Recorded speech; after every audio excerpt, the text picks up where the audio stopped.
یہ اس طرح ہے کہ ایک آدمی تھا، عابد تھا، اللہ کی عبادت کرنے والا تھا۔ تو اس کو کسی نے بتایا کہ ایک قوم ہے جو درخت کی پوجا کرتی ہے اور وہ جو ہے وہ اللہ کے علاوہ شرک کرتے ہیں اور اللہ کے علاوہ درخت کی پوجا کرتے ہیں۔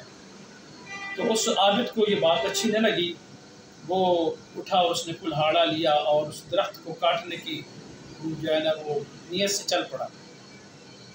راستے میں گیا تو اس کو ایک بوڑھا شخص ملا، اس نے کہا بھائی کہاں کا ارادہ ہے، کہاں جانا چاہتے ہو؟ تو اس نے کہا کہ فلاں جگہ پر فلاں قوم ہے جو ایک درخت کی پوجا کر رہی ہے اور میں چاہتا ہوں کہ میں درخت کو کاٹ دوں، کیونکہ عبادت صرف میرے اللہ کی ہوتی ہے اور کسی کی عبادت نہیں ہے اور اس کے علاوہ کسی کوئی عبادت کے لائق بھی نہیں ہے۔ تو اس بندے نے کہا کہ تمہیں اس سے کیا ہے، لوگ اگر عبادت کرتے ہیں۔ بوڑھے نے کہا تمہیں اس سے کیا ہے، تم اس درخت کو کیوں کاٹنا چاہتے ہو؟ اس نے کہا میں اللہ کے علاوہ کسی کی عبادت جو ہے وہ دیکھنا نہیں چاہتا، صرف عبادت میرے رب کی اور کسی کی عبادت نہیں۔ تو بات چیت چلتی رہی تو بات یہاں تک پہنچی کہ وہ بوڑھا شخص اور وہ جو عابد تھا اللہ کی عبادت کرنے والا، ان دونوں کے درمیان لڑائی شروع ہوئی۔ جب لڑائی شروع ہوئی تو وہ جو عابد تھا اس نے شیطان کو اٹھایا اور پٹخ دیا زمین پر، اس کے سینے پہ چڑھ گیا۔ جب اس کے سینے پہ چڑھا تو شیطان نے دیکھا کہ یہ بندہ تو اب زور بازو سے تو میرے قابو نہیں آ رہا۔ تو اس نے کیا کیا، اس نے کہا یار میں تم سے نا بات چیت کرنا چاہتا ہوں اور یہ مسئلہ جو ہے نا یہ بات چیت سے حل کرنا چاہتا ہوں۔ تو اس نے کہا ٹھیک ہے۔ جب دونوں بیٹھے تو اس نے کہا کہ تم یہ بتاؤ، نہ تو تم نبی ہو اور نہ تم کوئی جو ہے وہ تمہاری کو اللہ نے ذمہ داری لگائی ہے، تم ایسے درخت کو کاٹنے جا رہے ہو۔ تو اس نے کہا نہیں میں نبی نہیں ہوں، لیکن یہ میرے اللہ کی عبادت کے خلاف ہے، میرے اللہ کی جو ہے وہ اس کے علاوہ یہ عبادت کر رہے ہیں، شرک ہے تو میں اسے کاٹوں گا۔ جب اس نے دیکھا کہ یہ باز نہیں آ رہا تو وہ عابد اور شیطان کی دوبارہ لڑائی ہوئی۔ جب دوبارہ لڑائی ہوئی تو وہ عابد جو تھا وہ شیطان کے اوپر پھر غالب آ گیا، اس بوڑھے کے اوپر، اور اس کے سینے پہ چڑھ کے بیٹھ گیا۔ اور تھوڑی دیر بعد اس نے کہا کہ اچھا چھوڑو یار، میں آپ سے کچھ اور بات کرنا چاہتا ہوں۔ اس نے کہا ٹھیک ہے۔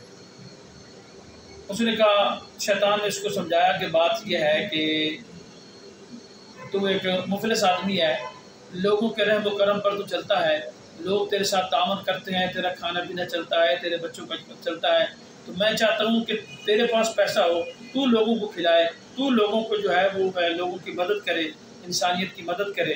اس نے کہا ہاں یہ بات تو آپ کی ٹھیک ہے۔ اس نے کہا تم درخت کو نہ کاٹو تو روزانہ تمہارے سرہانے کے اندر جو ہے نا وہ 2 میں دینار رکھ دیا کروں گا۔ اس نے کہا ٹھیک ہے۔ وہ چلا گیا واپس۔ ایک دن جب صبح اٹھا تو اس کے سرہانے کے نیچے 2 دینار پڑے تھے، اس نے اٹھائے اور خوب اس نے عیاشی کی اور کھائے پیے۔ دوسرے دن پھر سویا تو رات کو اگلے دن پھر صبح اٹھا تو 2 دینار اس کے سرہانے پڑے تھے، اس نے اٹھائے۔ تیسرے دن اس نے دیکھا کہ دینار نہیں ہے، اس کو بڑا غصہ آیا اور وہ جو ہے وہ پیسوں کے لیے نکلا۔ جب وہ نکلا تو پھر اسی بوڑھے سے ملاقات ہو گئی۔ تو بوڑھے نے کہا آپ کہاں جانے کا ارادہ ہے؟ تو کہنے لگا کہ میرا ارادہ یہ ہے کہ میں درخت کو کاٹنے جا رہا ہوں۔ اس نے کہا کہ اب تو نہیں کاٹ سکتا۔ تو ان کی ہاتھوں پائی ہوئی۔ جب ہاتھوں پائی ہوئی تو وہ عابد جو تھا وہ زمین پر تھا اور وہ جو بوڑھا تھا اس کے سینے پہ سوار ہو گیا۔ تو جب اس نے کہا کہ اب میں تمہیں قتل کرتا ہوں ورنہ تم درخت کاٹنے کا ارادہ چھوڑ دو، اس نے کہا میں میرے سینے سے نیچے اترو، میرے سے بات چیت کرو۔ تو اس نے کہا کہ بات یہ ہے کہ یہ 3 دن میں کیسے تبدیلی آ گئی؟ عابد نے کہا کہ 2 دفعہ تو میں تم پر غالب آ گیا تھا اور تیسری دفعہ آج تو مجھ پر غالب آ گیا ہے، اس کی وجہ کیا ہے؟ تو شیطان نے کہا کہ جب تم پہلی دفعہ نکلے تھے اللہ کی رضا کے لیے نکلے تھے اور اپنی آخرت کو سنوارنے کے لیے نکلے تھے، تمہارے اندر اخلاص تھا، تمہارے اندر خلوص تھا، تمہارے اندر اللہ کی محبت تھی، وہ اخلاص کی قوت سے تم نے مجھے بچھیڑ کے رکھ دیا تھا۔ اور آج تمہارے اندر وہ طاقت اور قوت اور وہ اخلاص نہیں ہے، آج تم دنیا کے لیے مجھ سے لڑ رہے ہو، لالچ کی وجہ سے لڑ رہے ہو۔ آج وہ تمہارے اندر جو قوت اور اخلاص تھی وہ ختم ہو گئی، اس لیے آج تم جو ہے وہ زمین پر پڑے ہو اور میں تم پر سوار ہو گیا ہوں۔ حضرات محترم، یہ ہے اخلاص کی طاقت۔ اللہ تعالی ہم سب کو اخلاص سے اپنے اعمال کرنے کی توفیق عطا فرمائے۔